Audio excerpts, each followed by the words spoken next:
ఏ వైపు చూసినా కూడా స్టూడెంట్స్ గానీ లేకపోతే యువతరానికి గానీ వాళ్ళు ఇచ్చిన హామీలు ఎక్కడా కూడా నిర్వర్తించకుండా ఏ విధంగా చేతులు దులిపేసుకుంటూ గాలికి వదిలేసి ఏ విధంగా ఈ పరిపాలన చేస్తున్నారో మనం అందరం చూస్తున్నాం. దానికోసం మా నాయకుడు జగన్మోహన్ రెడ్డి గారి ఆదేశాల మేరకు ఈ రోజు కలెక్టర్ గారికి ఒక రిప్రజెంటేషన్ ఇవ్వడానికి మరి జిల్లా వ్యాప్తంగా అంబటి రాంబాబు గారి ఆధ్వర్యంలో ప్రతి ఒక్కళ్ళం కూడా ఇక్కడ ఇన్ఛార్జెస్ అందరం కలిసి వచ్చాము.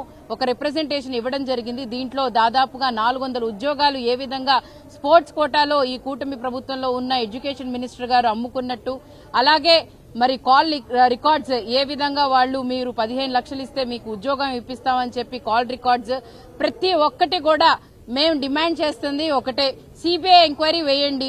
దీని మీద సిబిఐ ఎంక్వైరీ వేస్తే కరెక్ట్ గా ఏం జరిగింది అనేది వాస్తవం అనేది బయటకు వస్తుందని చెప్పి మేము అడుగుతున్నాం.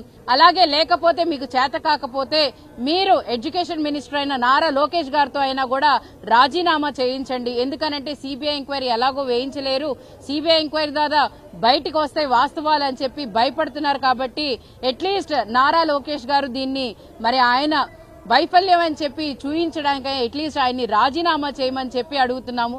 ఖచ్చితంగా దీన్ని మరి ప్రతి ఒక్కళ్ళు కూడా ఇక్కడ ఈ రాష్ట్రంలో ఉన్న యువతరం మేలుకొని దీని గురించి బయటికి తీసుకొని రావాలి. దీని గురించి రోడ్ ఎక్కుతేనే ఈ ప్రభుత్వం కదిలిద్ది. కాబట్టి ప్రతి ఒక్కళ్ళు కూడా బాధ్యతగా తీసుకొని యువతరాని వాళ్ళ తల్లిదండ్రులు గాని లేకపోతే ప్రతి ఒక్కళ్ళు కూడా బయటికి వచ్చి ఈ డిఎస్సి గురించి ఏ విధంగా పోరుబాట పడుతున్నామో దానికి ప్రతి ఒక్కళ్ళు కూడా మద్దతు తెలపాలని, అలాగే జగన్మోహన్ రెడ్డి గారు ఇచ్చిన ఆదేశాల మేరకు మరి ప్రతి ఒక్కటి కూడా టౌన్ మీటింగ్స్ గాని లేకపోతే మరి మీరు చూసుకుంటే రిలే నిరాహార దీక్ష గాని లేకపోతే ర్యాలీ గాని ప్రతి ఒక్క దాంట్లో కూడా ప్రతి ఒక్కళ్ళు కూడా పాల్పంచుకోవాలని చెప్పి తెలియజేస్తూ మరి థ్యాంక్ యూ.